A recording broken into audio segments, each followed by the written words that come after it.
هل تخيلت يوما أنك مسافر للصين وفجأة حسيت بألم في بطنك أو رأسك، ووقتها قررت تروح المستشفى لكن ما تعرف كيف توصف الألم للطبيب باللغة الصينية؟ بهذه الحلقة رح نتعلم مع بعض أهم الجمل والمفردات الطبية اللي رح تساعدكم توصلوا الألم ومكانه وتوصفوا الأعراض بدقة. كمان رح نتعرف كيف الطبيب رح يفحصكم ويكتب لكم وصفة الدواء.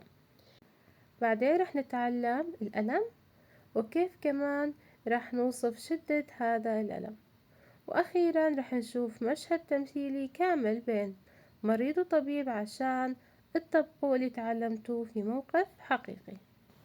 إذا أنتم مستعدين خلونا نبلش. طبعا أول ما رح تدخلوا على المستشفى لازم تحجزوا الدور، لازم تاخذوا الدور اللي هو كوا هاو. طبعا إذا أنك ما حجزت فرح يطلبوا منك حجز، فبيحكوا لك نيو كوا هاو ما، نيو كوا هاو ما. طبعا هذا الكوا هاو بيكون موجود كاونتر مخصص للتسجيل فيه. طبعا كمان رح يسألوكم سؤال، ايش القسم اللي انت بدك تروح عليه؟ مثلا باطني، جراحة، عظام، أسنان. فأنت ممكن تحكي له مثلا الباطنية، فبتحكي له نيك نيك اللي هي الباطنية نيك. فأنت بتعطيه جواز السفر وبتحكي له وياو كوا هاو نيك نيك. أو مثلا اللي هو الجراحة تحكي له وايك وايك وايك. أو مثلا تحكي له كوك كوك العظام كوك. أو الأسنان ياك ياك. أو الأذن والحنجرة فبتحكي له عربي هوك عربي هوك. أو بتحكي له الطوارئ急诊室急诊室الطوارئ急诊室. وهيك نكون تعرفنا على الأقسام الرئيسية للمستشفى. يعني أنت مجرد ما دخلت المستشفى لازم تاخد الكوا هاو وتحجز كمان إيش القسم اللي أنت رايح عليه. كمان خلونا نتعرف على أفراد الطاقم الطبي اللي هو الطبيب والممرضة. الطبيب كيف نحكيها؟ إيشان إيشان إيشان طبيب. خوش خوش ممرضة أو ممرض خوش خوش. تمام. هسه رح ناخد كمان وصف الأعراض بالصينية، يعني كيف تحكي وجع الرأس أو مثلا ألم الحلق وإلى آخره. مثلا كيف بحكي رأسي يؤلمني头疼了头疼了头疼了. أو مثلا بدك تحكي إنه حلقي يؤلمني فبتحكي 嗓子疼嗓子疼. أو مثلا سني يؤلمني أو ضرسي يؤلمني 牙疼牙疼牙疼. أو مثلا بطني يؤلمني 肚子疼肚子疼肚子疼. أو مثلا ظهري يؤلمني 背疼背疼背疼. أو مثلا بدك تحكي إنه عندي حرارة فبتحكي 我发烧了我发烧了我发烧了. أو بدك تحكي درجة حرارتي عالية 我体温很高我体温很高我体温很高. مثلا بده يسألك هو كم درجة حرارتك 你体温多少度你体温多少度. أما بالنسبة للسعال فبحكي 我咳嗽我咳嗽我咳嗽.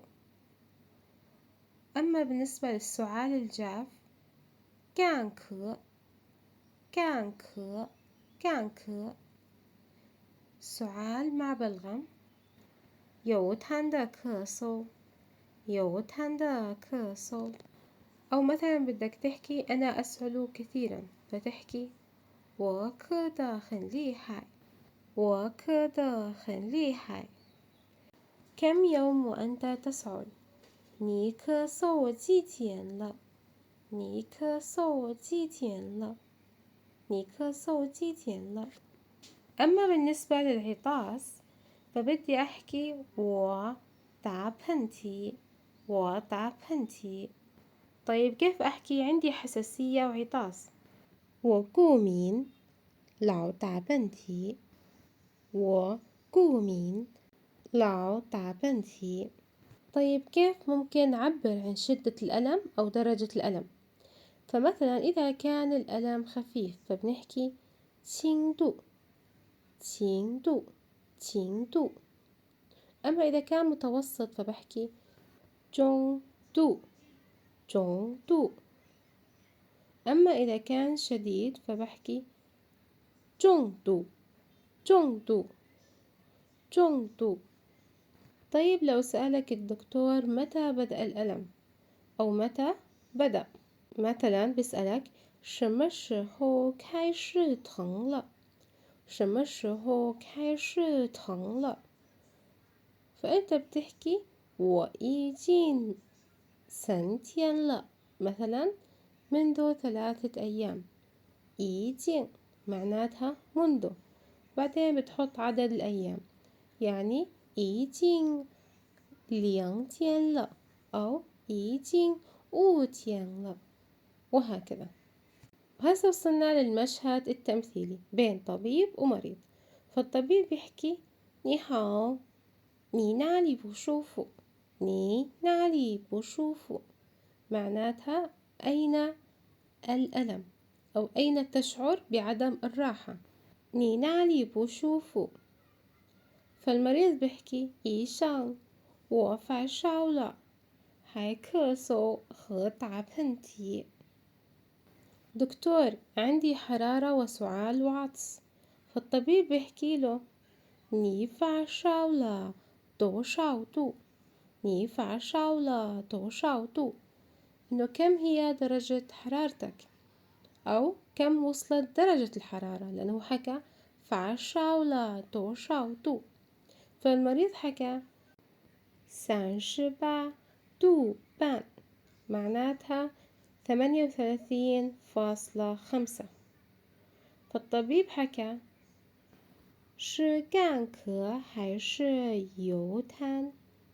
بما معناه إن السعال جاف أو يوجد أو رطب يعني يوجد بلغم فالمريض حكى 干咳没有痰 إنه السعال جاف بدون بلغم فالطبيب رجع سأله 你打喷嚏很多吗 إنه هل العطاس كثير فالمريض حكى 对我老是打喷嚏 بما معناه نعم أنا أعطس كثيرا فالطبيب حكى 可能是感冒了我给你开一些药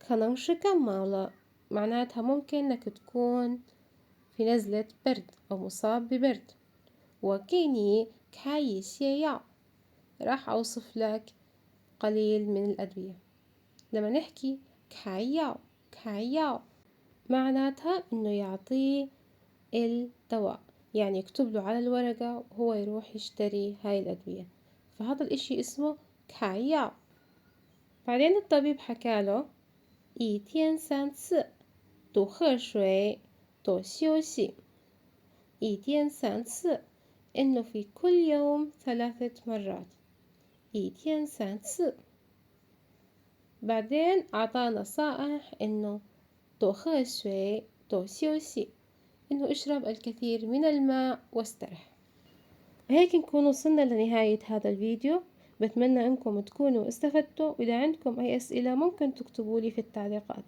وأشوفكم إن شاء الله في فيديو جديد 再见